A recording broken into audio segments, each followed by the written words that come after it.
India wide గా Bunny fans అంతా ఎప్పుడెప్పుడా అని వెయిట్ చేసిన పుష్ప సినిమా ఆడియన్స్ ముందుకు రానే వచ్చింది.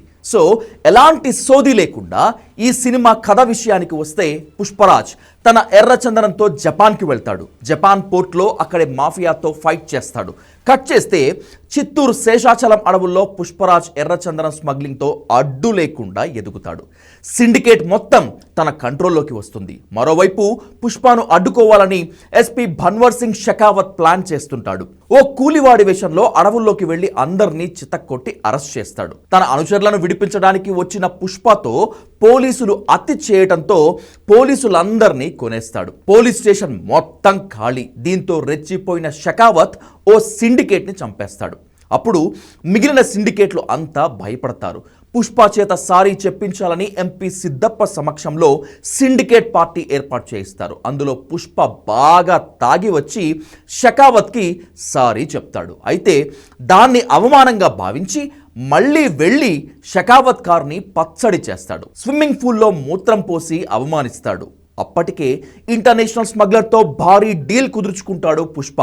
2000 టన్నుల ఎర్రచందనం అందించడం ఆ డీల్. భారీ మొత్తంలో డబ్బు వస్తుంది. దీనికోసమే పుష్ప ప్లాన్. దీన్ని అడ్డుకోవాలని షెకావత్ గట్టి ప్లాన్ చేస్తాడు. అయితే అంతకు ముందే సీఎంను కలవటానికి వెళ్ళిన పుష్పకి మరో అవమానం జరుగుతుంది. పుష్పతో సీఎం ఫోటో దిగేందుకు వెనకాడతాడు. స్మగ్లర్తో ఫోటో దిగితే తనకు సమస్య వస్తుందని వద్దంటే వద్దంటాడు. అక్కడ పుష్ప ఇగో దెబ్బతింటుంది. దీంతో సీఎంనే మార్చేయాలని ప్లాన్ చేస్తాడు. ఇందుకోసం భారీగా డబ్బు కావాలి. ఈ డబ్బు కోసం ఈ డీల్ సెట్ చేస్తాడు. మరి షెకావత్ని దాటుకొని పుష్ప ఎర్రచందనం సరుకుని బోర్డర్ దాటించాడా? సీఎంని మార్చేశాడా?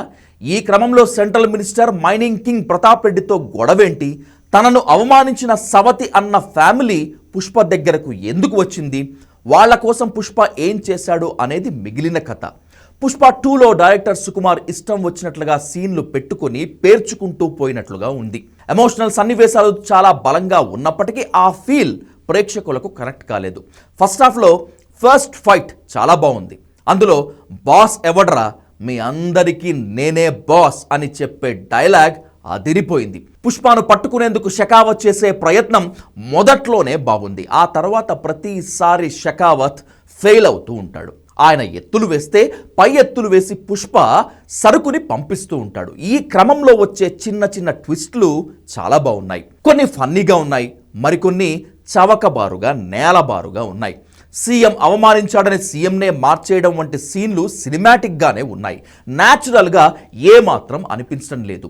ఇలా కమర్షియల్ అంశాలను జోడించే క్రమంలో ఎలాంటి లాజిక్లను పట్టించుకోలేదు డైరెక్టర్. కానీ ప్రతి 10-15 నిమిషాలకు ఒక హైప్ ఇచ్చే సీన్ పెట్టి థియేటర్లలో ఆడియన్స్ చేత విజిల్స్ వేయించాడు సుకుమార్. దీనికి తగ్గట్టుగానే పుష్ప రెచ్చిపోయిన తీరు హైలైట్. ఇంటర్వెల్ టైంలో వచ్చే సిండికేట్ పార్టీలో షెకావత్కి వార్నింగ్ ఛాలెంజ్ విసరటం ఆశించిన స్థాయిలో పేలలేదు. ఉన్నంతలో ఓకే అనిపించింది. సెకండ్ హాఫ్లో జాతర ఎపిసోడ్ గురించి ఇక చెప్పుకోవాల్సిన పనే లేదు. ఇందులో అమ్మోరుగా వేషం వేసిన పుష్ప చేసిన డ్యాన్స్ నిజంగానే థియేటర్లలో పూనకాలు తెప్పించేలా ఉంటుంది. రష్మిక పాత్ర సైతం రెచ్చిపోయిన తీరు హైలైట్. ఇక తన అన్న కూతుర్ని కిడ్నాప్ చేసే సందర్భంగా వచ్చే క్లైమాక్స్ ఫైట్ వీరోచితంగా ఉంటుంది. పూనకాలు తెప్పించేలా ఉంది. ఎవరికైనా ఆ సీన్లు చూస్తుంటే ఒళ్ళు గగురు పొడచటం పక్కా. ఆ రేంజ్లో దాన్ని డిజైన్ చేశారు. అంతకుముందు వచ్చే సీన్లు నార్మల్గానే సాగిపోతాయి. సెకండ్ హాఫ్లో ఈ 2 ఎపిసోడ్లు హైలైట్గా నిలుస్తాయి. ఇక క్లైమాక్స్ ఫ్యామిలీ ఎమోషన్స్ సెంటిమెంట్తో ముగించాడు. కథనంలో క్లారిటీ లేదు, చాలా లాజికల్ కూడా లేవు. కమర్షియల్ ఫ్రీడమ్ చాలా ఓవర్ అనిపించింది. అందుకే చాలా సీన్లు అసహజంగా అనిపిస్తాయి. కొన్ని సీన్లు గిరికిచ్చినట్లుగానే ఉంటాయి. స్టోరీని బలంగా రాసుకుంటే బాగుండేది. విలన్ బలంగా లేకపోవడంతో వారంతా వన్ సైడ్ అయిపోతుంది. ఇదే చప్పగా అనిపిస్తూ ఉంటుంది. అంతగా కిక్ ఇవ్వదు. సెంట్రల్ మినిస్టర్ ప్రతాప్ రెడ్డికి సంబంధించిన సన్నివేశాలు పరిచయానికే పరిమితమయ్యాయి. డెప్త్ లేదు. 3వ పార్ట్కి దాచి ఉంచారేమో అనిపిస్తుంది. డైలాగ్స్లోనూ క్లారిటీ లేదు. చాలా డైలాగులు అర్థం కావటం లేదు. ఇది ఓ రకంగా పెద్ద మైనస్. అయితే ఇప్పుడు మాస్ యాక్షన్ సినిమాలకు జనం బ్రహ్మరథం పడుతున్నారు. ఆ కోవలోనే దీన్ని డిజైన్ చేశారు. ఫ్యాన్స్కి నచ్చే ఎలివేషన్స్ ఎలిమెంట్లకి ప్రయారిటీ ఇచ్చారు. ఆ విషయంలో మాత్రం సూపర్ సక్సెస్ అయ్యారనే చెప్పాలి. థియేటర్లలో బన్నీ ఫ్యాన్స్కి మాస్ ఆడియన్స్కి మాత్రం పూనకాలు పక్కా. పుష్పకు ఇగో చాలా ఎక్కువ. ఎర్రచందనం సిండికేట్లో పనిచేసే ఓ కూలి డబ్బు సంపాదించాలనే కసితో కోట్ల రూపాయలు వెనకేసుకోవటాన్ని అక్కడ సిండికేట్లు అంతకుముందే పాతుకుపోయిన విలన్లను లేపేసి ఉన్న వాళ్ళందరినీ డామినేట్ చేసి ఎలా రైజ్ అయ్యాడనేటువంటిది పుష్ప పార్ట్ 1 అయితే, అలా ఎదిగిన పుష్ప పెళ్లి తర్వాత ఎలాంటి నిర్ణయాలు తీసుకుంటాడు, అసలు పుష్పకు ఎదురైన సంఘటనలేమిటి, సినిమాలో పుష్ప తలకొరివి పెట్టింది ఎవరికి, ఉంచుకున్న ఆమెకు పుట్టిన పుష్పకు ఇంటి పేరు వస్తుందా లేదా, అసలు హీరోయిన్కు సినిమాలో పెళ్ళాం మాట వింటే ఎలా ఉంటుంది అనే డైలాగ్ ఎందుకు వచ్చింది, పుష్పను శ్రీవల్లి కోరిన కోరిక ఏంటి అనేవి ఆసక్తి కలిగించే సన్నివేశాలు. మాస్ కమర్షియల్ ఎలిమెంట్లు యాక్షన్ సీన్లు గట్టిగా దట్టించి వండిన వంటకం పుష్ప 2 ది రూల్. ఈ సినిమాలో పుష్పగాడి శివతాండవాన్ని ఎవ్వడూ ఆపలేరనిపిస్తుంది.